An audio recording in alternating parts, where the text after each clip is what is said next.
Planner बेटा, को planner vectors की एक प्रॉपर्टी होती है कि A is equal to M B plus N C.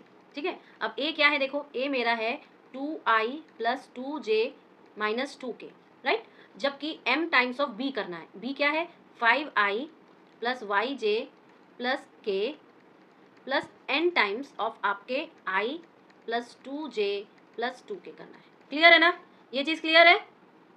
Okay, आगे बढ़ूँ? इसके बाद देखो मैंने आपको इसका जब खोलेंगे तो क्या आ जाएगा, 5m, और यहाँ से i क्या आ जाएगा, n, तो i के कोफिशिएंट क्या बन गए, ये बन गए कि नहीं? इसके बाद y के कोफिशिएंट मुझे बताओ क्या होगा, मतलब j के कोफिशिएंट बताइए।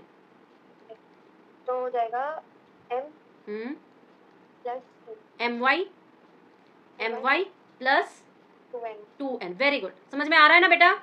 इसके बाद मुझे k के कोफिशिएंट बताओ। हो जाएंगे m हाँ, plus 2n।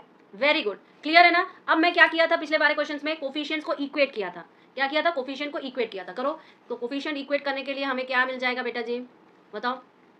5m plus n is equal to 2, ठीक है, और एक और मिलेगा my plus 2n is equal to 2, एक और मिलेगा m plus 2n is equal to minus 2।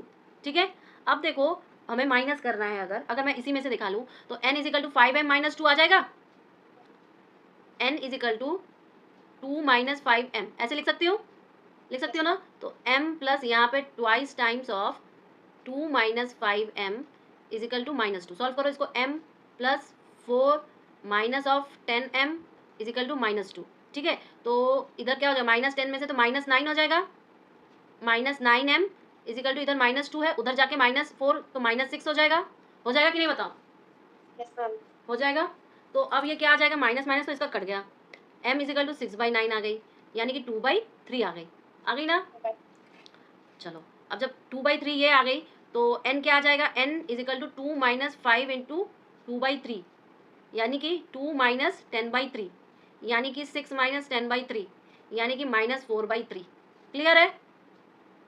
Clear है? अब जब